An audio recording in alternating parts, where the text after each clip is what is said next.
In the wake of a tumultuous electoral cycle, the Democratic Party finds itself at a crossroads, grappling with a need for transformation and authenticity in an increasingly competitive political landscape. As party leaders scramble to regain traction, the idea of crafting a progressive counterpart to Joe Rogan has emerged as a potential solution. Yet this strategy raises questions about the essence of genuine connection with voters and the effectiveness of a manufactured influencer. Rex Huppke, columnist for USA Today, recently highlighted the Democrats' search for a liberal Joe Rogan who could replicate the success that Rogan's platform afforded Donald Trump during the 2024 election. Trump's ability to engage younger male voters through influencers like Rogan and Theo Von was instrumental to his campaign, leading many Democratic strategists to conclude that investing in a similar left-wing ecosystem could foster a more authentic connection with potential voters.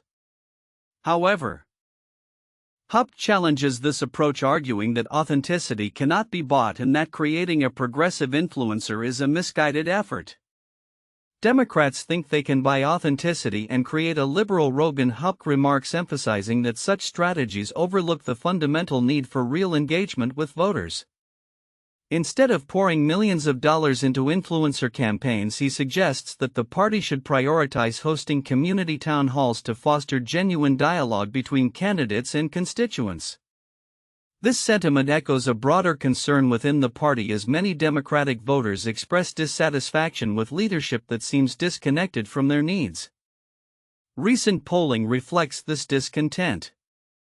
An Associated Press NRC poll revealed that merely one-third of Democratic voters are optimistic about the party's future, a stark drop from previous years. The party faces an enthusiasm gap compared to Republicans, and many within the Democratic base are looking for change. Progressive figures like Representative Alexandria Ocasio-Cortez have emerged as voices of reform, capturing the attention and trust of a growing segment of the electorate. A recent Co/Efficient poll indicated that 26% of Democrats now see Ocasio-Cortez as their standard-bearer, far surpassing more traditional figures like Vice President Kamala Harris. As the party navigates these challenges, it becomes evident that there is a generational shift at play.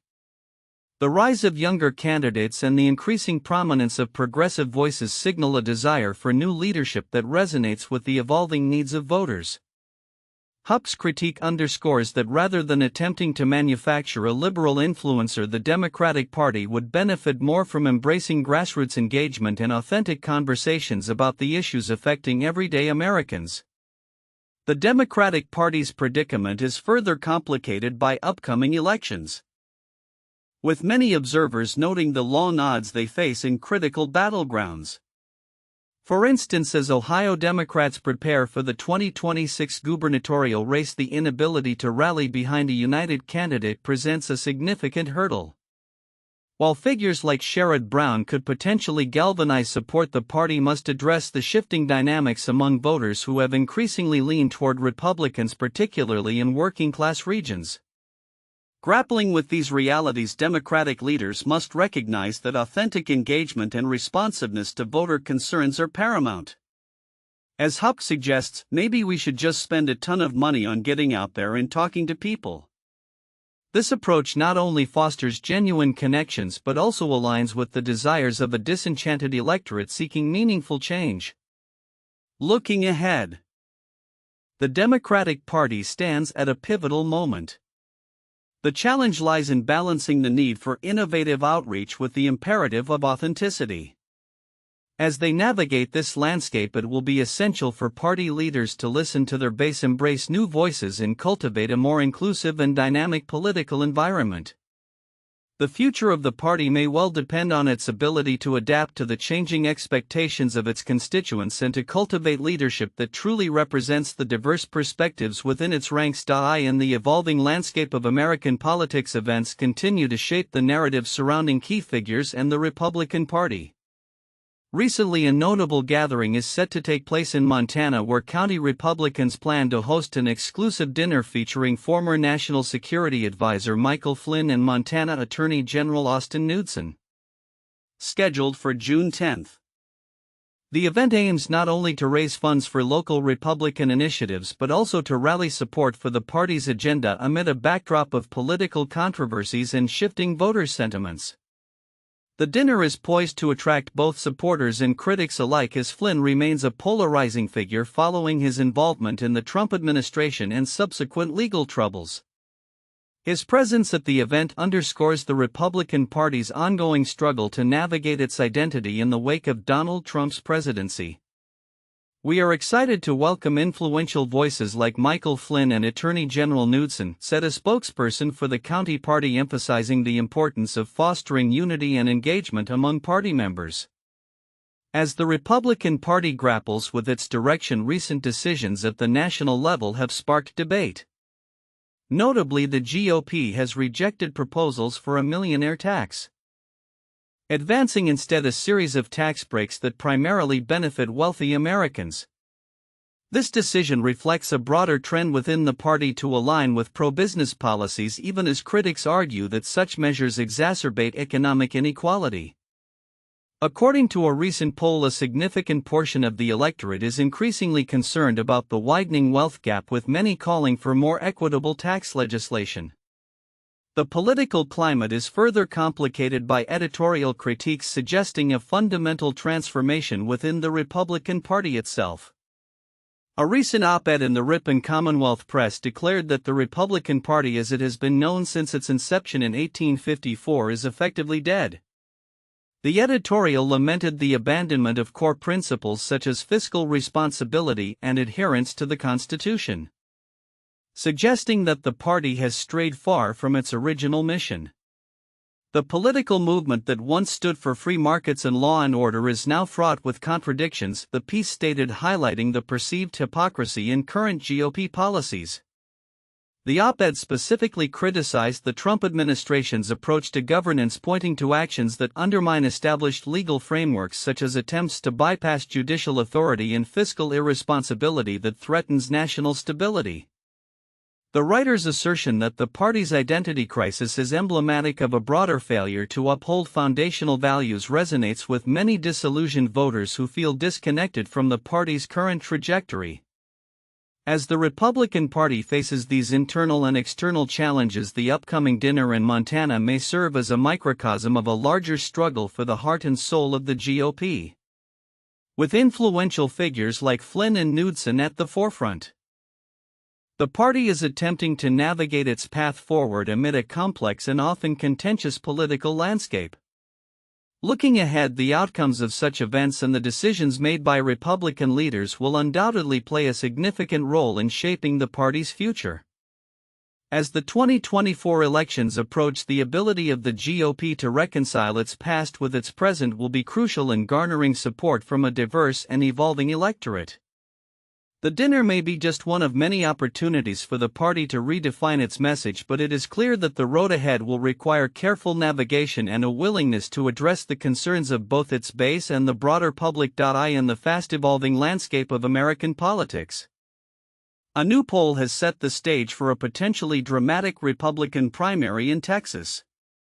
A recent survey conducted by Texas Southern University's Barbara Jordan Public Policy Research and Survey Center reveals that Texas Attorney General Ken Paxton currently holds a significant lead over incumbent U.S. Senator John Cornyn, leading by 9 percentage points in a hypothetical two-person race. This poll, published on May 28, 2025, indicates that Paxton's position could shift dramatically as he heads toward the general election next year.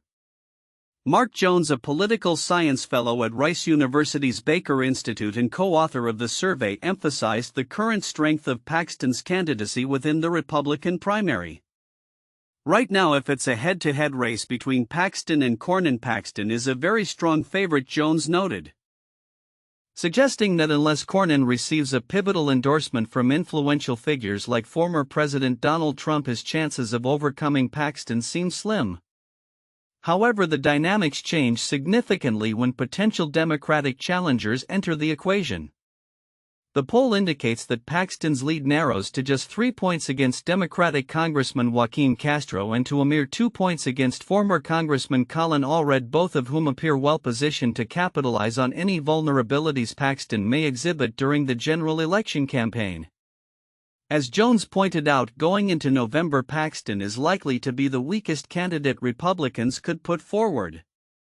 Despite his current popularity among Republican voters, Paxton's past controversies, including allegations of marital infidelity and corruption, may pose substantial risks in a general election scenario, particularly if he faces a well-funded Democratic opponent.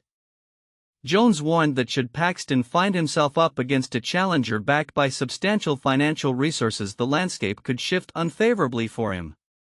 Instead of facing a Democratic rival who has maybe $500,000 to spend, Paxton would find himself facing a Democratic rival who has $50 to $75 million to spend, either themselves or with groups supporting them, Jones explained. In related political developments, Alabama's political scene is also heating up.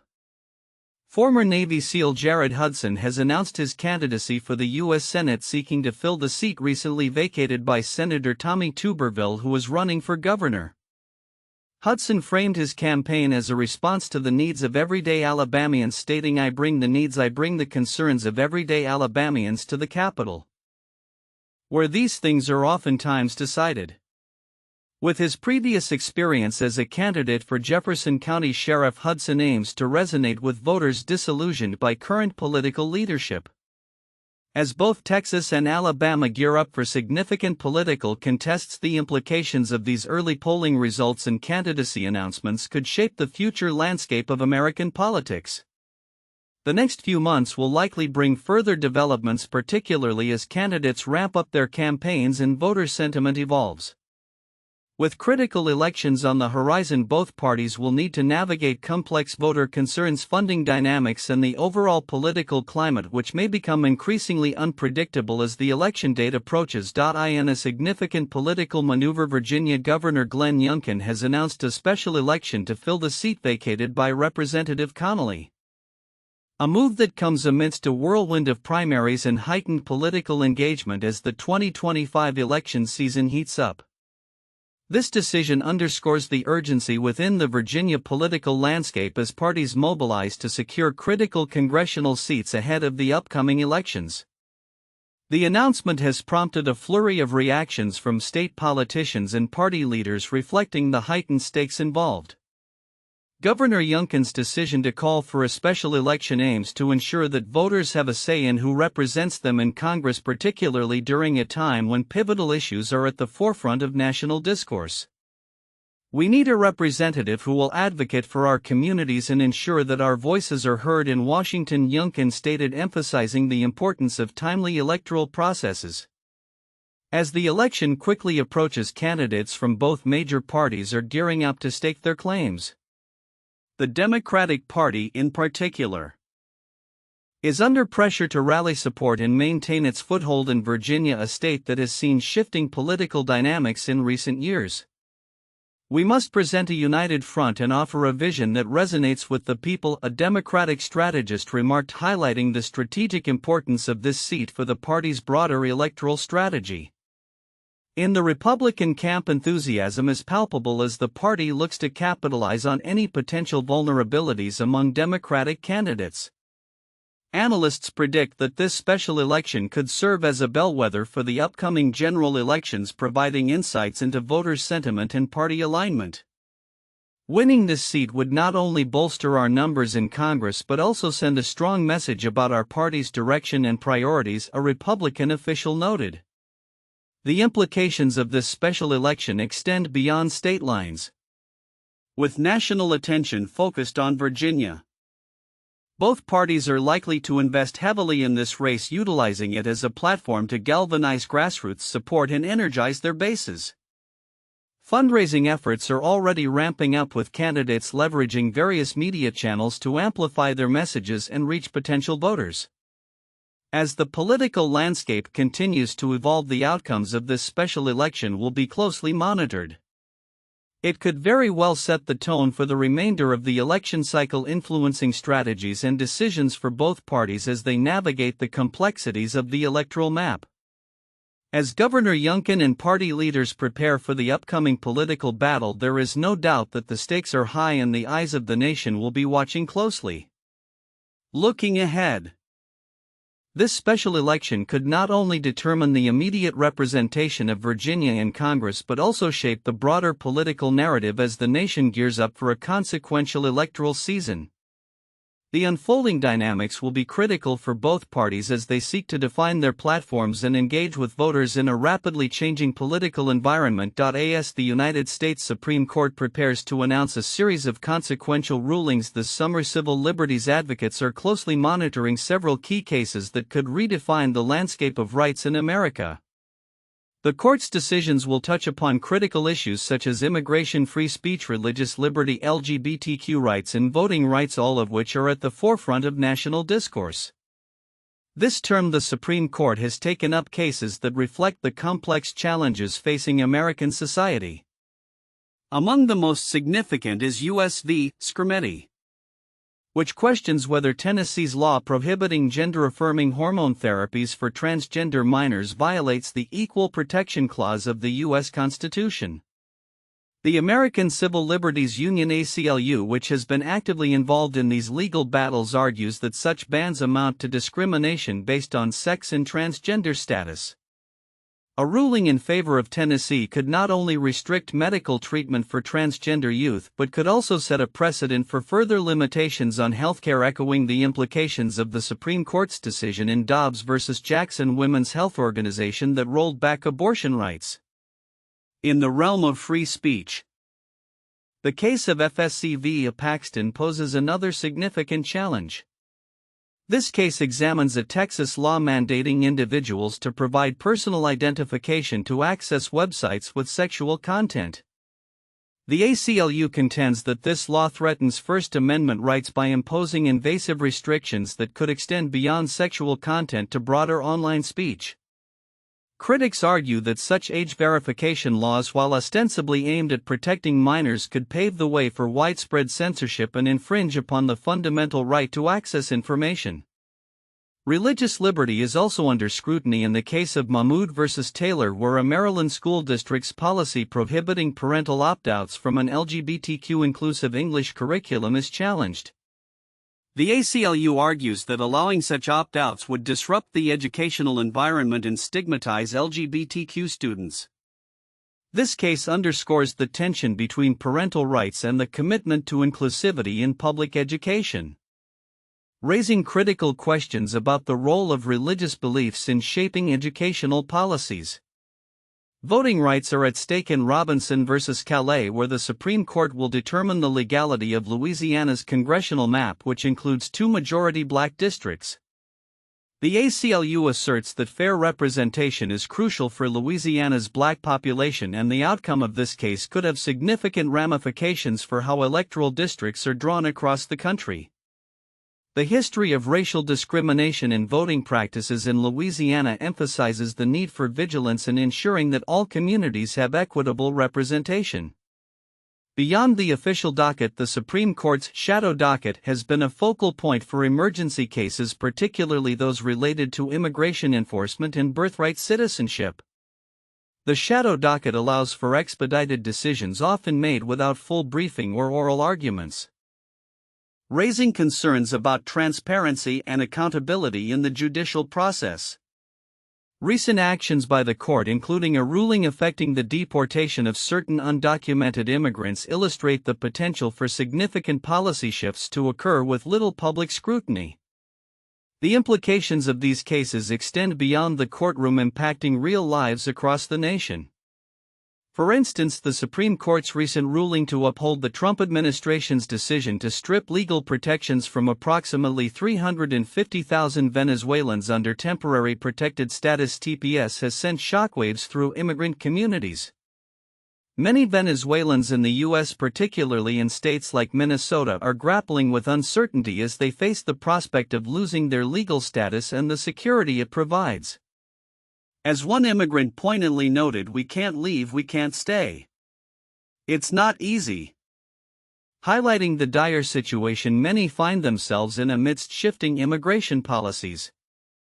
As the Supreme Court approaches a critical juncture, its decisions will not only impact the immediate legal landscape but will also shape the broader narrative of civil liberties in the United States. Advocates for civil rights are urging the justices to uphold constitutional protections and resist the pressures of political expediency. With the court's next move set to unfold in the coming weeks, all eyes will be on how it navigates these pivotal issues, potentially setting the stage for either a reaffirmation of rights or a retreat into divisive policies. The outcomes will undoubtedly resonate far beyond the courtroom, influencing the lives of countless Americans and the nation's commitment to justice and equality.